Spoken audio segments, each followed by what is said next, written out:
What up, gang? Carolina Jackpot time coming at you December 27th, 2023. Also means it's Wednesday afternoon. Hope you're doing well on a hump day. Everybody's probably gotten back into the working grind, and Christmas is in the rearview mirror, and I hope that was great for each and every one of you all, except for the Clemson fans. I hope that the stocking that you woke up to on Christmas morning was filled with a lump or two of, well, not necessarily coal, but something that's along the same color lines as coal, not necessarily that smells like coal or is the same consistency as coal, if you smell what I'm cooking. The transfer portal doesn't, it's open right now, but these guys cannot take visits to schools until January 3rd. South Carolina is courting Robbie Ashford from the transfer portal. Robbie Ashford, most recently quarterback at Auburn. He also has played for Oregon. A lot of people didn't know that one. He transferred after the 2021 season. Of course, South Carolina needs some depth at the quarterback position. We only got two scholarship quarterbacks on the roster right now, the one being Lenore Sellers, who I'm assuming will be a redshirt freshman next year, and Dante Reno, class of 2024, will be an early enrollee that will be coming to campus in January. If you'll remember, about a year ago, South Carolina's quarterback room, I call it room, like that, with that little twinge in it, because that's just one of those terms I can't stand. Running back room, linebacker room, quarterback room. Just say he's on the linebacker core.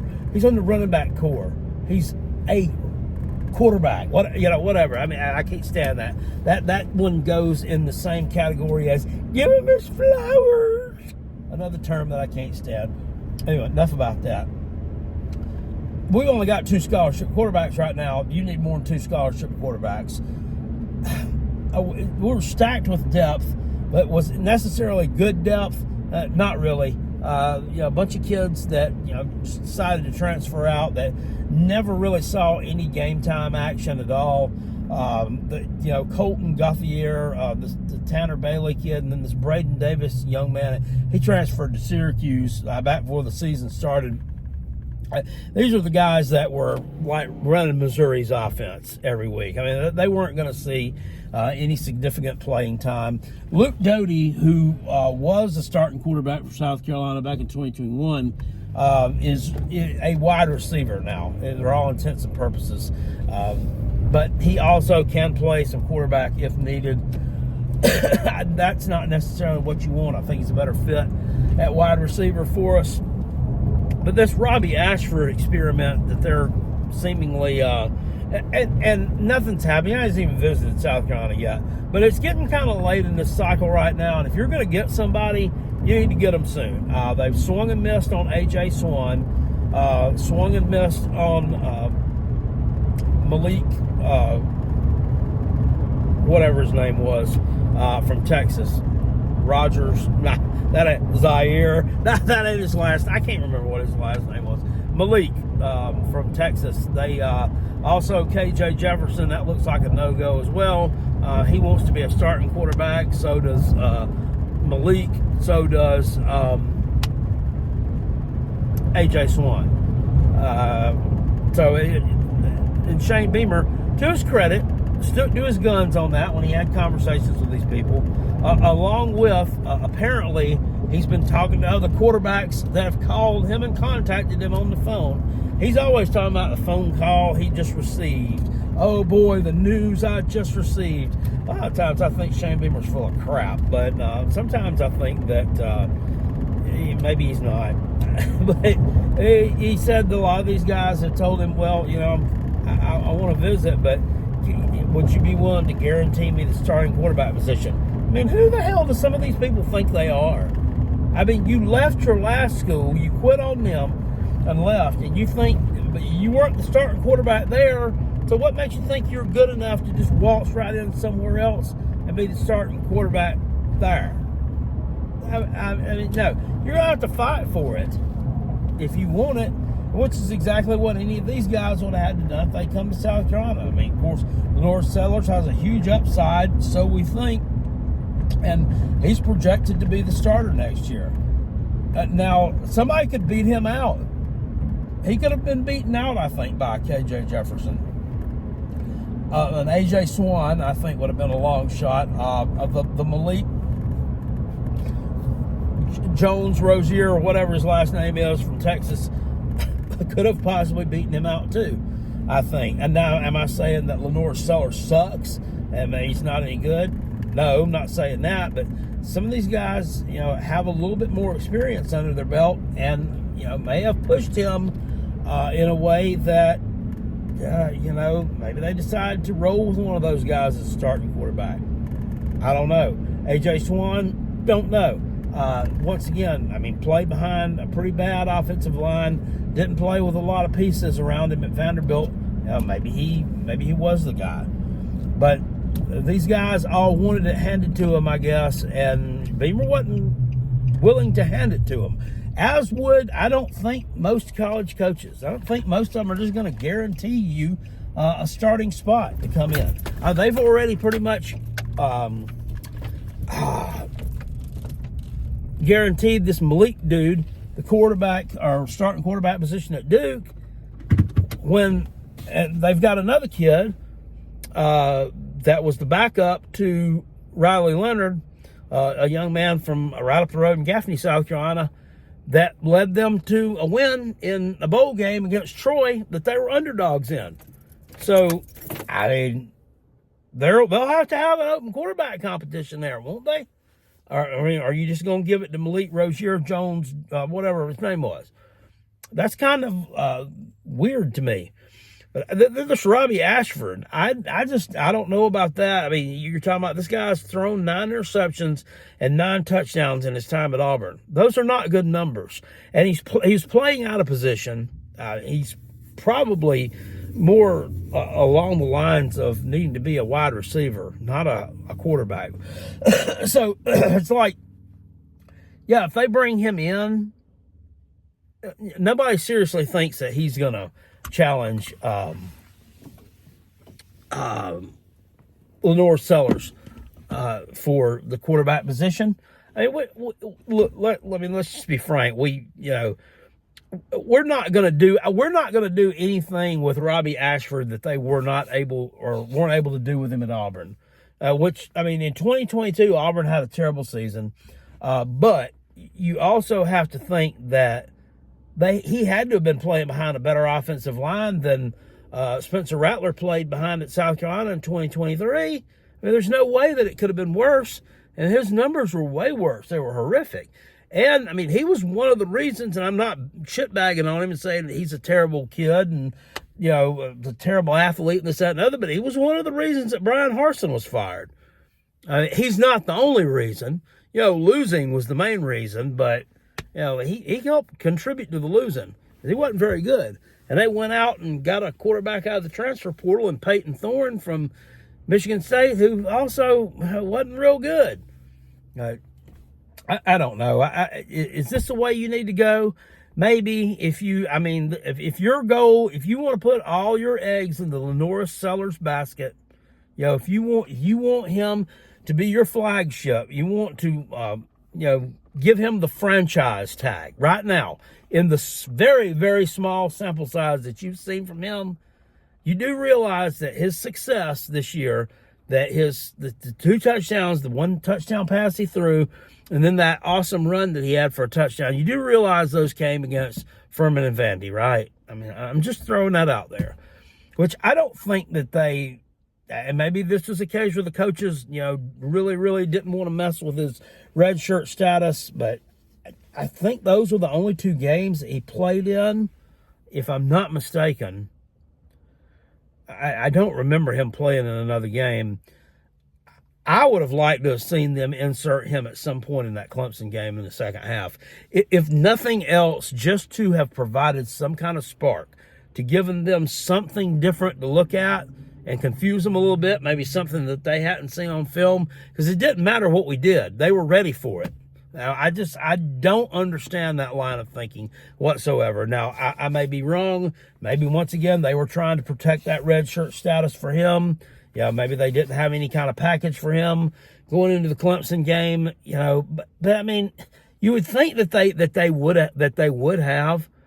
I mean, because let's just face facts. I mean, the Clemson defense was pretty salty, and we had looked bad at times, and it had to have been in the back of somebody's head on that coaching staff that, hey, you could be getting blown out in the third quarter by Clemson. I mean, it's conceivable that you could give up some points and they could be blowing you out. Hey, let's script up something for Lenoris to go in. Or somebody had to have said, look, I mean, it's very possible that our offense could be really stagnant against them, because even, their offense, as doo-doo as it is, we could be, very stagnant offensively, and we could get something here that could kind of give us a little bit of a jump start against their defense.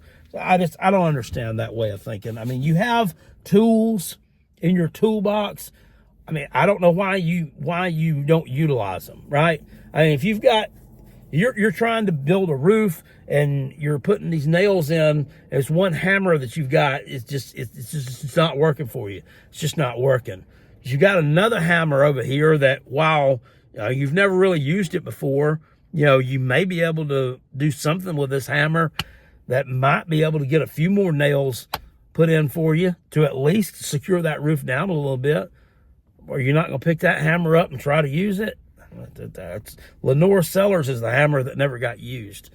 So that's kind of strange to Carolina Jackpot. But if you're going to hitch your wagon to him and make him your franchise QB in 2024, I mean, I guess I could see bringing in a Robbie Ashford, because I don't think this is a guy that's seriously going to threaten him for playing time. But at the same time, and on the same lines, I really think there's someone you could get that's probably just a little bit better, guys. I mean, because God forbid that Lenore Sellers gets hurt. Let's say Lenore Sellers tears his ACL against Ole Miss, and then you have to put Robbie Ashford in to be your quarterback the rest of the way. Look at me talking like Bugs Bunny. You're going to put him in there the rest of the way in 2024, I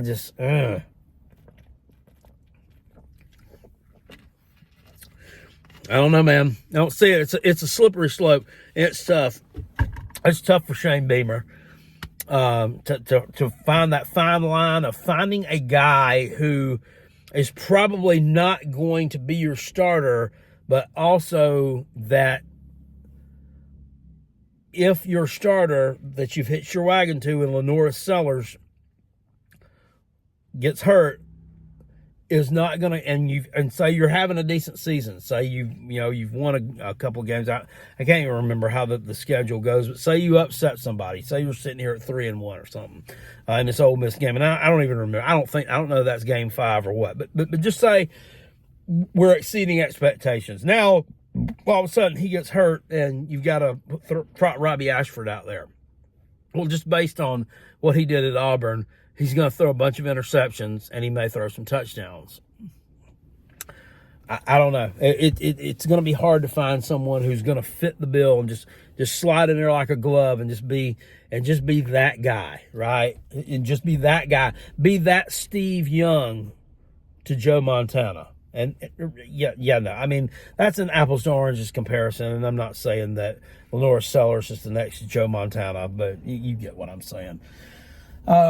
Anyway, aside from that, wanted to address something too last time. I heard yesterday Uncle Lou was back at it, making videos and talking about disappointing teams and teams that exceeded expectations in 2023. And which I'm planning on doing my own little SEC team report card. But I knew he was going to mention South Carolina. He did mention South Carolina as a team that was disappointing in the fact that they had exceeded Vegas expectations the 2 previous years, or the first 2 years of Shane Beamer's tenure, and then in 2023 they did not exceed Vegas expectations. They fell off. Well, Vegas expectations wasn't but for us to win 6 games, and I predicted us to go 6-6, and I was 1 game off. So yeah, they were disappointing, but they weren't a huge disappointment. Not not looking at your Vegas numbers. Now, some of the Gamecock fans who, always have their head up in the clouds and think we're fixing to win 10 games and, this guy right here is going to take us to the promised land. Oh God, we got this coach right here, and now it's always some kind of gimmick. It's always some kind of gimmick, ain't it? It's going to take us to the promised land. We're going 10-2. We win in the East. Well, there's no East anymore, but you get what I'm saying. We're finishing 4th in the SEC this year. We're going 10-2. We're making the New Year's Six game. I think we'll make a push to get in that 12-team playoff. I think we might get it at number 10. I think we could possibly get a first-round bye if everything goes right. Just shut up. Just shut up. Right now, we need to concentrate on getting back in a bowl game and being productive. But one thing Uncle Lou did say, and I pride myself on trying to give the best football takes I can. I know there's a little bit of homerism thrown in there with some of them, but I do try to provide you with informative content. And I do like Uncle Lou's takes most of the time. Some of them are a little silly. But this one yesterday, that he has this take, which was just complete and total ridiculous bullshit. And I don't know where he pulled this from. He just pulled it off the top of his head, or if he didn't even look at the numbers. And I was going to call in on his show last night and battle with him about this one, but the line was busy the first time I went to do it, and I was just like, screw it. I'm tired of going to bed. I can't stay up. But he said South Carolina's had a disappointing transfer portal cycle so far. What? Based on what? Based on, where are you getting the numbers from to back this up? And that's why I was going to ask him, can you back that up with numbers and facts, or are you just pulling this shit out of thin air? Because it looks to me like you're just pulling it out of thin air. They're ranked number 7 right now in transfer portal recruiting, and they also have the highest player average than all the teams in front of them, except for Ole Miss, who's currently sitting at number 1. So that's a bad transfer portal cycle this year. I don't think so. Lou, not where you're getting your information from, but Carolina Jackpot is here to educate you. So we're not having a bad transfer portal cycle. One thing that we are having, I think that they're really running back heavy. They took the kid from South Carolina State after they took the Atway kid from North Texas, and they had taken Rocket Sanders. I'm not saying that we didn't need the Juwan Howard kid, but I think they could have possibly saved that scholarship for another wide receiver, because now you've got Jawarn Howell, you've got Rocket Sanders, you've got Atway, and then on top of that, you've also got Braswell, and who else? Juju McDowell, who's also coming back from having a broken collarbone, along with somebody else too. I possibly would take Juju McDowell and maybe put him at slot receiver. That's where he seemed to be most effective anyway, when he was being used. So that's just my 2 thoughts on that. But yeah, Uncle Lou has no idea how South Carolina's doing in the transfer portal. He just, kind of threw that in there as a barb at us, because let's face it, Uncle Lou likes to throw barbs at South Carolina, and that's fine. There are teams that I like to throw barbs at too. Our team's not sitting on top of the mountain his isn't really on top of the mountain right now. They're close to the side of the mountaintop, I guess, but they kind of took that loss. So they're not in their familiar spot this year, but that's okay. South Carolina's doing just fine in the transfer portal. I've been proud of what Shane Beamer's done there, and if he can coach them up, if he can get his coaching staff dialed in, and they can do as well with developing talent as they are with acquiring it, we'll be okay. In fact, I think we'll be pretty damn good. And then looking at the players we lost in the transfer portal, Juice Wells was ranked high. He was ranked 93. And then Stone Blanton was ranked at number 91, which, I kind of thought was like, I don't know about that. He was ranked higher than Mario Anderson Jr.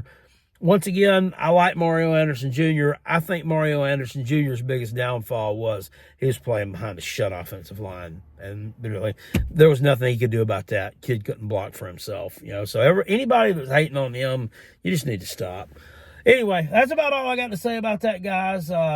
transfer portal madness, bowl games, some really good stuff yesterday. I liked seeing Texas State go out there and get that win. I mean, I know it was Rice that they beat, but that's a good win for Texas State. They finish up, 8-5, first bowl game ever. I actually took them to cover the spread, and I put a decent little chunk of change on that one. I knew they were going to, because they'd never been in a bowl game before. And their offense was fun to watch, and I knew they were going to light that team up, and that's exactly what they did. But they actually didn't do it on the offensive side of the ball. They actually lit them up defensively with 2 pick sixes. So, yeah, down goes Rice, down goes the food. Kansas last night, I was kind of disappointed in UNLV. I thought they would cover the spread in that game, but once again, Kansas. I mean, it's just Jason Bean. I mean, that guy's got to be the best backup quarterback in the country. I mean, all he does is win. He's the backup.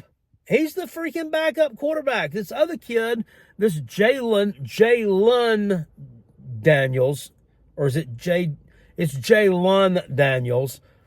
He was the starting quarterback. This guy is unbelievable. When he plays, he gets hurt every time he goes out there, though. So he very rarely plays. But anyway, Jason Bean does a good job last night against UNLV. They cover the spread and win that thing going away.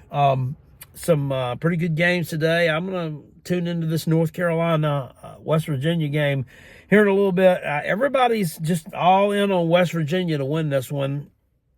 I don't know. I don't know about that. Drake May, of course, opted out for UNC, but, I still think UNC could score a few points, and I think they had a disappointing end to the season, and I think they kind of want to right the ship. Mac Brown is, for all the great things he's done, I mean, he's really had that team. They have really had some hype behind them, several years, and they have failed to live up to expectations every one of those years. So, I'm interested to see what he does in this bowl game. He might be on the way out the door. I don't know if he coaches another season after 2024. That's just me. But of course, no Drake May. Everybody's I call him Dickie Doo. Everybody's all about Dickie Doo. He's the greatest thing since sliced bread, and he might be the number 1 overall draft pick in the NFL. I'm not so sure about that. We're sitting here talking about Spencer Rattler possibly being drafted a 4th round draft pick. And somebody had him in a mock draft going to the Giants, which it's whatever. I mean, whoever you get, you're getting paid. It doesn't matter which damn team you go to. In the NFL, so I don't get it with people being disappointed that they get drafted in certain spots or not. But Spencer Rattler, a 4th round draft pick, I don't think so. His pro day, he's going to show out. This guy, he's going to be playing behind an NFL offensive line. He's not going to be playing behind a South Carolina Greg Atkins, Lonnie Teasley / shitpo, beat up, broke down offensive line that's rolling on 4 flats. This is going to be an NFL offensive line. So I think that he's going to shine at the next level. I really, really do. And anybody who says differently, I'm not going to argue with you. You can have your own opinion on that, but you don't know what you're talking about if you don't think that he's going to be a hell of an NFL quarterback, barring injury, which he's went through his career pretty much uninjured.